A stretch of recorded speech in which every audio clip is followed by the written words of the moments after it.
El título de esta presentación de hoy lunes de la doctora Silvia Portillo, espejismo. ¿Por qué?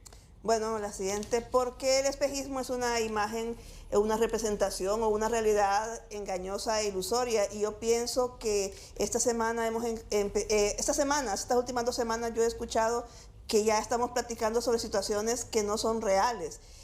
Los casos, se plantea que los casos de infección por SARS-CoV-2 están descendiendo al igual que los fallecimientos, y yo presenté una gráfica en la cual se ve un poquito de descenso, pero eso no quiere decir que estén descendiendo en la realidad de las cosas.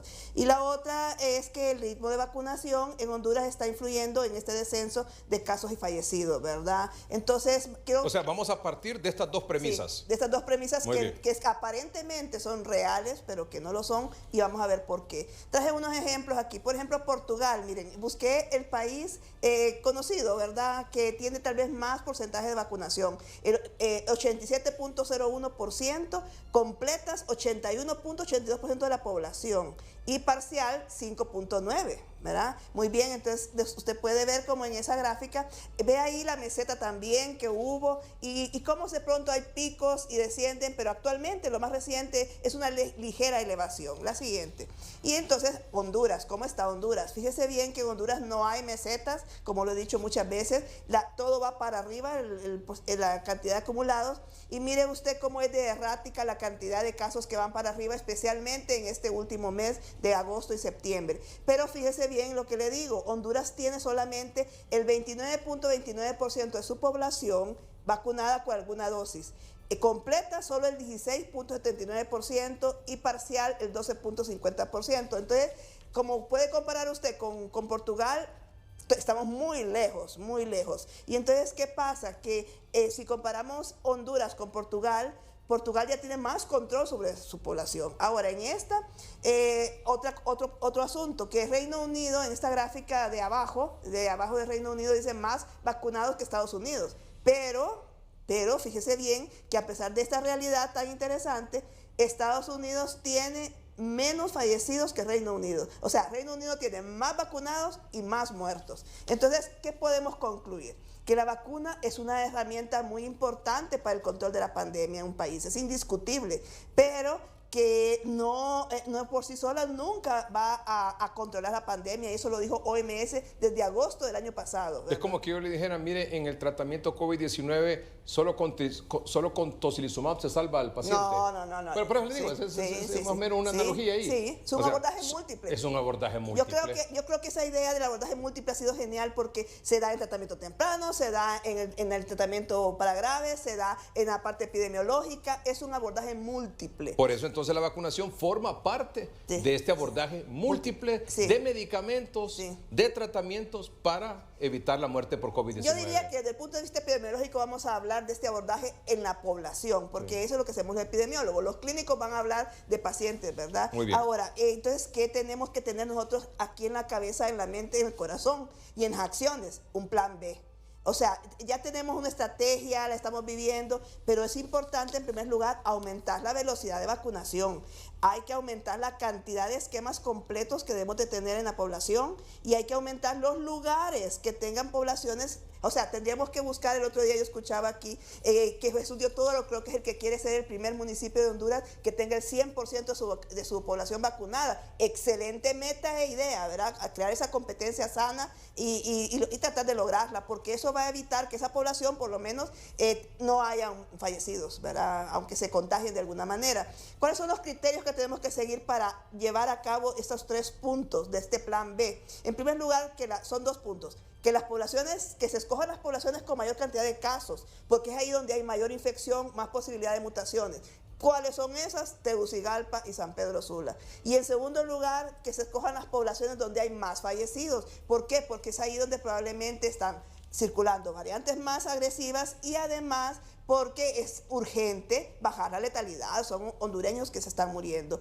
Él volvió a traer el mapa, ¿verdad? Este es un criterio claro. Toda Honduras tiene las variantes circulantes, y ya lo dijo el doctor Lara ayer, para noviembre probablemente más o menos va a estar Delta circulando, y ya se sabe lo agresiva que puede ser. No va a estar circulando.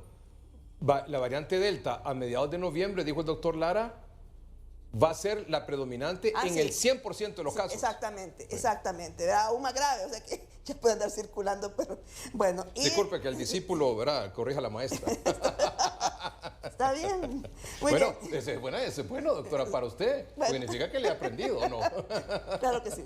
Que ha aprendido de muchos aquí, ¿verdad?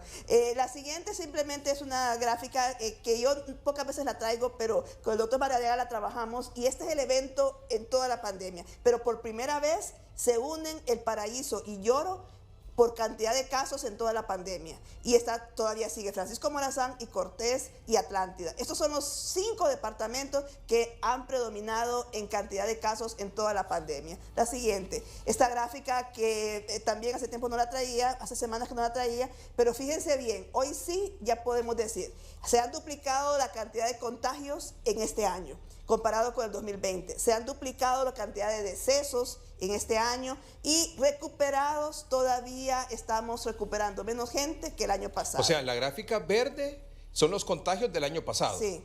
Mire el azul, que es la gráfica de este año. De 2021. Sí. O sea, cómo se ha duplicado en contagios, en decesos, cómo se ha duplicado también. Y en recuperados más bien ha disminuido. Sí, está menos, o sea, todavía no alcanza la cantidad de recuperados del año pasado. Y la otra es una que no es para leerla, simplemente quería resaltar lo que está en rojo abajo. Miren, aquí hay más que criterios. Estos son todos los hospitales del país. SINAGER puso en su informe este listado, y usted puede ver cómo de pronto la cantidad es casi similar. Entonces yo quiero plantear esto, no están disminuyendo en una cantidad estadísticamente significativa la cantidad de decesos como para decir que aquí ya estamos controlando la pandemia y que la gente se está muriendo mucho menos. O sea, por ejemplo, en las últimas 1, 2, 3, 4, son 6, ¿verdad? Son las últimas 6 semanas. Sí. Miren el promedio de muertos por semana. Estos son los datos oficiales, ¿verdad? Aunque sabemos todos que hay un subregistro. Sí. Por ejemplo, 210, 240, 194, 269, 230 y 238 las últimas semanas. Sí, esta es la cantidad de fallecidos. Exactamente. Entonces no es que de pronto tengamos 100 o 90 o 50, ¿verdad? No, ¿verdad? Y bueno, la gráfica de siempre, que puntitos significan casos. Y la gráfica hoy sí que tiene más sentido para todos, creo yo, porque está para arriba, igual. Este es de contagio, ¿verdad? Sí, esta es la de contagio, la de los casos, ¿verdad? Mayor velocidad, como decía la vez pasada, y mayor cantidad. Entonces aquí se va evidenciando que las variantes de preocupación están circulando, y Delta, el 100% de los enfermos va a estar contagiado con la variante Delta aproximadamente en noviembre. Y bueno, entonces, ¿qué conclusión podemos sacar de esto? Que hay que permanecer en la realidad, no hay que andar inventando. En primer lugar, la pandemia no está bajo control. No tenemos suficientes muestras todavía en todo el país como para decir que podemos hacer una gran vigilancia epidemiológica que nos diga que la pandemia está bajo control. En segundo lugar, la vacunación requiere de una renovada estrategia, ¿verdad? Hay que tener una constante cantidad de dosis por semana, hay que buscar a los no vacunados, a los vulnerables, y el perfil de los fallecidos permanece constante. ¿A qué me refiero a esto? Siguen siendo los ancianos, siguen siendo las embarazadas, están aumentando, sigue estando la gente económicamente activa en sus 40, 50. Eso no ha cambiado. Entonces eso quiere decir que la vacunación todavía no está impactando a donde queremos. Y lo último es que la población no debe dejar las medidas de bioseguridad por ningún motivo, y debe reconocer los signos de alarma en sí mismo y en su comunidad. ¿Y por qué agrego lo de su comunidad? Creo que es la primera vez que lo digo así. Porque si usted ve que su compañero de trabajo está con COVID, monte un cerco en su oficina. Si usted ve que su vecino le comunican que se infectó, monte un cerco ahí, por favor. Tiene que estar muy alerta de dónde está apareciendo el COVID, y especialmente en su casa. Si usted piensa que hay alguien en su casa con COVID, doble mascarilla. Y en un minuto nada más agrego lo siguiente a lo que usted decía, doctora. Fíjese bien, ese punto número 2. La vacunación requiere de una renovada estrategia. Bueno, le muestro, por ejemplo, esto que está pasando. Colombia, habilitan portales y una estación de Transmilenio para vacunarse en Bogotá. O sea, en Colombia están habilitando portales, o sea, más lugares para habilitar, y una estación de transporte para vacunarse, con el objetivo de alcanzar la inmunidad de rebaño y facilitar el acceso a la vacunación contra el COVID-19. Eso es en Colombia. Muéstrame la que sigue, por favor. Perú. Ministerio de Salud refuerza su jornada de vacunación nocturna domiciliaria contra la COVID-19. Muéstrame la siguiente. España. Vacuna sin cita previa antes del fútbol en los estadios. La nueva iniciativa piloto antes del Valencia Real Madrid. Fue un partido que se jugó ayer. Y mire qué interesante lo que está diciendo aquí. Ese párrafo segundo. Hasta la fecha, desde Sanidad ya se ha ofrecido a todo ciudadano de la comunidad valenciana mayor de 12 años la posibilidad de vacunarse frente al COVID-19. Pero con esta iniciativa lo que pretendemos es acercar aún más la vacunación a la población para que toda aquella persona que por cualquier motivo no se haya vacunado pueda hacerlo. Interesante, ¿verdad? Interesante. Muéstreme Argentina. Vacunación domiciliaria, una nueva estrategia de cobertura del Ministerio de Salud Pública de Argentina. Y que dice, en muchos de los casos las personas que llamamos nos manifestaron que una de las barreras que tenían para vacunarse era que trabajaban o que no podían llegar por los horarios o falta de medios. Entonces hicimos una georreferenciación de todos los que faltaban inmunizarse y se destacaron 2 puntos importantes dentro de las 4 avenidas donde empezamos a trabajar desde hoy. Vacunación domiciliaria en Argentina. Muéstrame el último, por favor.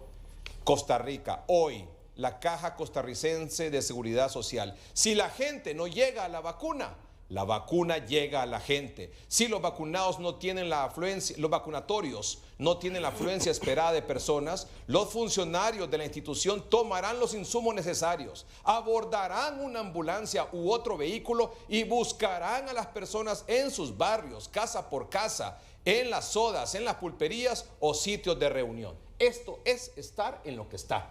Porque hoy aquí en Tegucigalpa me frustró ver cómo la mayoría de los centros de vacunación estaban vacíos. Y el reporte que tengo del centro de salud Miguel Paparaón en San Pedro Sula, igual, vacíos. ¿Qué significa eso? Que el llamado general a la vacunación en cascos urbanos ya no está siendo atendido por la población. ¿Qué necesitamos? Lo que dice la Caja Costarricense de Seguridad Social. Si la gente no llega a la vacuna debe llegar a la gente. Mire, y otra cosa, ¿por qué? Al final de cuentas, ¿por qué? Fíjese que en el tórax, para que no crean que uno inventa, en el tórax yo he estado revisando los muertos, porque yo reviso eso, las hojas que vayan bien llenadas, las hojas de defunción, lastimosamente, ¿verdad? Y ¿qué he observado? Y también los ingresos. He observado muchísimas personas de tercera edad, de 50, 40 años, de Tegucigalpa y de aldeas y caseríos de Francisco Morazán y de otros lugares, en edades en que ya se dijo que había vacuna y no se vacunaron. Y ingresaron y muchas de ellas murieron. Una señora le diagnosticaron el 15 con prueba positiva de PCR el COVID, ingresó el 17 al tórax y el 19 se murió. Entre el 15 de septiembre y el 19 de septiembre se murió. Exactamente, ¿verdad? Entonces, ¿qué es lo que observé yo? Digo yo, bueno, aquí hay gente que ya tendría que tener vacuna. ¿Y por qué no tienen vacuna? Mucha observé que venía de aldeas muy postergadas, entonces hay que ir a buscarlas. Mire, yo voy a decir una cosa, yo creo que vamos a llegar a ese momento porque Honduras tiene una gran experiencia sobre eso, pero hay que hacerlo rápido, o sea, no podemos estar esperando, no sé, ¿verdad? Porque es urgente, la gente está muriendo. Y un hondureño que muera, uno que muera, es importante, es mi tía, es mi abuela, es mi hija, es mí, ¿verdad? Entonces, es importante llegar a eso, a la pulpería, al barrio, a la casa. A la aldea, al caserío, a la comunidad. Sí, es importante. Ojalá lo hagan, y lo hagan rápido. Sí, ojalá. Gracias, doctora. Buenas noches. Gracias a ustedes por su atención. Buenas noches y que estén bien.